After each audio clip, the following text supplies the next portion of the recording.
Hello, good morning students. Now we are continuing next topic, factories come up. यानी कि भारत में फैक्ट्रियों की शुरुआत कैसे हुई, कैसे आई भारत में फैक्ट्रियां.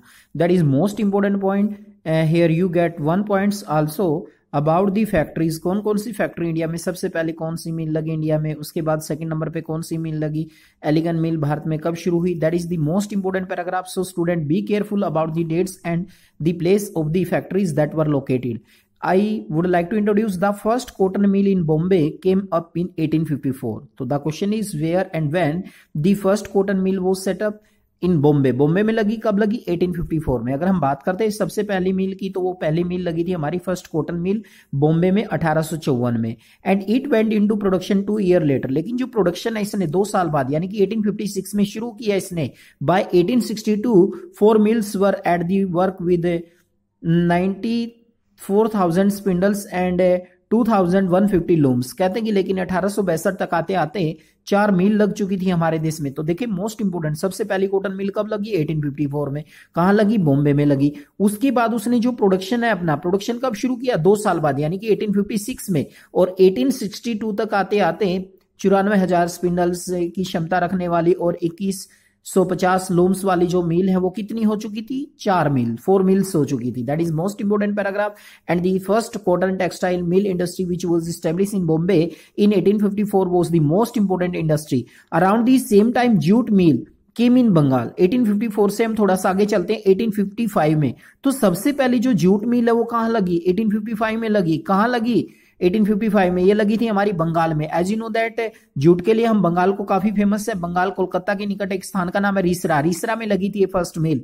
And another 7 year later in 1862. कहते कि 1855 के बाद एक मिल और लगी जूट मिल, वो 1862 में लगी. That is most important point. अगर हम कॉटन मिल के बाद आगे चलते हैं तो हम लोग जूट मिल की बात करते हैं. नेक्स्ट ईयर में ही 1855 में मिल लगी. और उसके बाद हम दूसरी मिल की बात करते हैं जूट मिल की, 1862 में लगी. इन नॉर्थ इंडिया, अब बात करते हैं नॉर्थ इंडिया की. द एलिगन मिल्स वो started in Kanpur in 1860s. कहते हैं कि जो कानपुर के अंदर पहली एलिगन मिल लगी वो 1860 के दशक में लगी. That is most important. There are 3 cotton के बाद हमने जूट की बात की. Now we are talking about Elgin mill which was started in Kanpur UP के अंदर 1860s में. Most important that is. And a year later the first cotton mill of Ahmedabad was set up. कहते हैं कि इसके बाद अगर हम बात करें, the first cotton mill of Ahmedabad was setup bye 1874. अगर हम बात करें पहली कॉटन मिल की अहमदाबाद में, वो 1874 में लगी. The first spinning and weaving mill of Madras began production. कहते हैं कि इस तरह से जो पहली कताई बुनाई करने वाली मिल थी वो शुरू हुई मद्रास में. That is most important paragraph. Student, I would like that you may have to be attentive and most of the mills that you have to be remember where and when they have to be set up. That is most important paragraph. The first is cotton mill which was set up in Bombay in 1854. That is most important question that is also put in a UPSC exam. And next mill is jute mill. Jute के लिए आप लोग जानते हैं बंगाल काफी famous है. हुगली नदी के किनारे ज्यादातर हम जूट का प्रोडक्शन करते हैं. That is most important. In 1855 में बंगाल में लगी. नेक्स्ट मिल स्थान का नाम अगर बात करें, रीशरा नामक स्थान पर. एलिगन मिल कहां लगी? कानपुर में 1860 के दशक में. That is most important paragraph student. और अहमदाबाद में जो कॉटन मिल है वो कब लगी? 1874 में. As you know that Bombay के बाद अगर हम बात करें तो अहमदाबाद को भी कॉटन के लिए जाना जाता है. अब बात करते हैं हम कुछ एंटरप्रेन्योर्स के बारे में, यानी कि भारतीय उद्यमियों के बारे में, जो भारतीय इंडस्ट्रीज थे जिन्होंने इंडस्ट्रीज लगाई, उनके बारे में हम लोग यहां पर बात करेंगे. मैं आपको ये एक पैराग्राफ में दिया गया इन सभी इंडस्ट्रीज के बारे में जो डिटेल्स इंफॉर्मेशन है मैं आपको सेपरेट पढ़ाना चाहता हूं यहां पर इनके बारे में. तो स्टूडेंट सेपरेटली आप लोग इनके बारे में नोट्स बना सकते हैं. अब बात करते हैं हम सबसे पहले एंटरप्रेन्योर्स के बारे में. द फर्स्ट एंटरप्रेन्योर कौन थे? Dwarkanath Tagore. He was a leading trader of Bengal. कहां से बिलोंग करते थे? द्वारकानाथ टैगोर जी बंगाल से बिलोंग करते थे. आप लोग जानते हैं रविंद्रनाथ टैगोर जी, उनका भी रिलेशन अगर हम बात करें बंगाल से है. तो टैगोर, द्वारकानाथ टैगोर पहले इंडस्ट्रीज थे जो बंगाल से बिलोंग करते थे. He accumulated his wealth through China trade before turn industrial investment. कहते कि ज्यादातर इन्होंने अपना जो धन कमाया वो किसके साथ व्यापार करके कमाया? चाइना के साथ. That is most important point कि बंगाल से बिलोंग करते थे लेकिन इन्होंने जो ज्यादा धन अर्जन किया वो कहां से किया? चाइनीज ट्रेड के द्वारा. और नेक्स्ट इंपोर्टेंट बात क्या थी इनके बारे में? He set up 6 joint stock company in 1830 and 40s. कहते कि 1830 और 40 के दशक में इन्होंने 6 ज्वाइंट स्टॉक कंपनी ओपन की. दो his enterprises sank in 19th century but he showed way to many of Chinese trader who later become successful industry। कहते हैं कि लेकिन 19th सेंचुरी में इनको बहुत ज्यादा घाटा सहन करना पड़ा और बहुत सारे चाइनीज ट्रेडर हैं उनको भी काफी सफलता मिली। तो बंगाल से बिलोंग करते थे द्वारकानाथ टैगोर जी। द्वारकानाथ टैगोर जी को जो 6 जॉइंट स्टॉक कंपनी है उनके लिए इसको काफी फेमस है, काफी जाना जाता है इनके बारे में। That is most important point student, that is separate, that is not from NCERT book, but that is another point related to another book, that is private book, but that is given separately about the all entrepreneurs that were become famous in India। And the next is Jean Petit।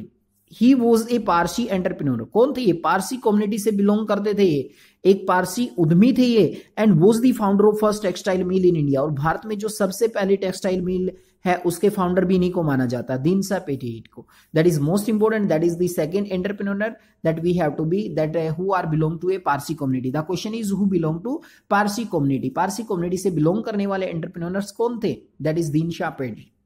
And next is Jamsetji Nusserwanji Tata. J N Tata का आपने नाम सुना, shortly भी आ जाता है Jamsetji Nusserwanji Tata. J N Tata के नाम से फेमस है ये टाटा टिस्को कंपनी, जो आज भी बड़ी काफी फेमस है। देखिए इनके बारे में क्या खास बात है। He generally accepted as father of Indian industry. कहते हैं कि जनरली अगर हम बात करें फादर ऑफ इंडियन इंडस्ट्री, भारतीय उद्योगों का पिता माना जाता है जे एन टाटा जी को। He had accumulated his wealth partially from export to China and partially from raw cotton shipment to England. कहते हैं कि ज्यादातर इन्होंने अपना जो धन है उसका अर्जन किया, या तो इन्होंने चाइना को एक्सपोर्ट किया बहुत ज्यादा मात्रा में अपने product, and partially from raw cotton shipment to England, या फिर इनके जो कच्चा कॉटन होता था उसे ये शिप के द्वारा यानी कि इंग्लैंड भेजते थे। इस तरीके से उन्होंने बहुत ज्यादा पैसा कमाया। तो फादर ऑफ इंडियन इंडस्ट्री किसे माना जाता है? जे एन टाटा जी को। That is most important point related to J N Tata, that is most important thing, father of Indian industry. That is internal question, J N Tata. J N Tata को माना जाता है। And the next entrepreneur is Seth Hukamchand.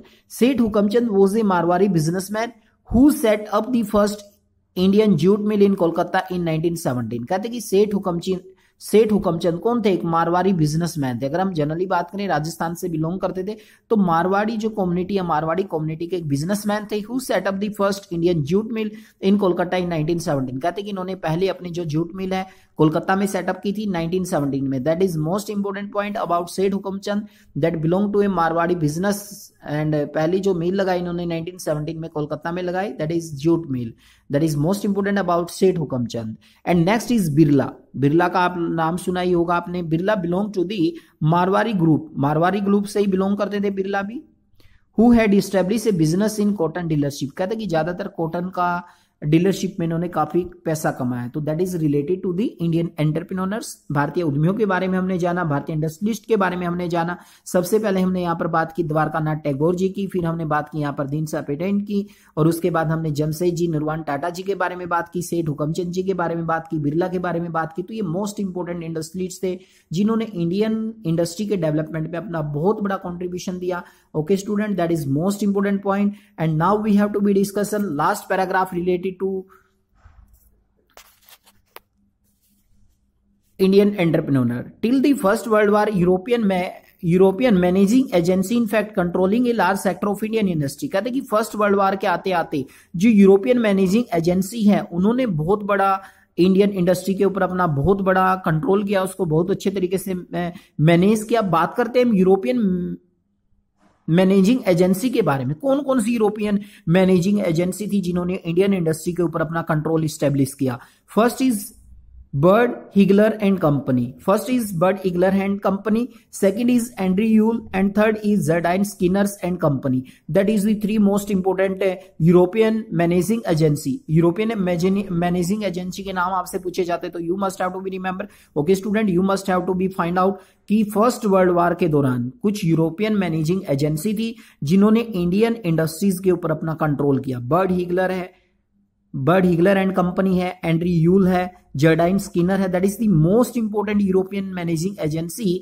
These agency mobilise capital, set up joint stock company and managing them. कहते कि इन agency ने मतलब जो पूंजी थी उसको एक तरह से स्थानांतरण किया, जॉइंट स्टॉक कंपनी ओपन किया एंड मैनेज दैम, और इनका प्रबंधन किया। In most instance Indian financier provide the capital While the European agency made all investment and business decision, the European merchant industry had their exclusive chamber of commerce। कहते कि इस तरीके से देखा हमने कि भारतीय जो उद्यमी थे उन्होंने यूरोपियन जो मर्चेंट इंडस्ट्रियलिस्ट थे उनके साथ मिलकर यानी कि चैम्बर ऑफ कॉमर्स यानी कि अपने जो वाणिज्य केंद्र है उनकी स्थापना की। यहाँ पर जो क्वेश्चन बनेगा फर्स्ट वर्ल्ड वॉर के दौरान कौन कौन सी यूरोपियन मैनेजिंग एजेंसी थी जिन्होंने इंडियन इंडस्ट्री के ऊपर या इंडियन जो प्रोडक्शन किया जाता था उसके ऊपर कंट्रोल करने का प्रयास किया।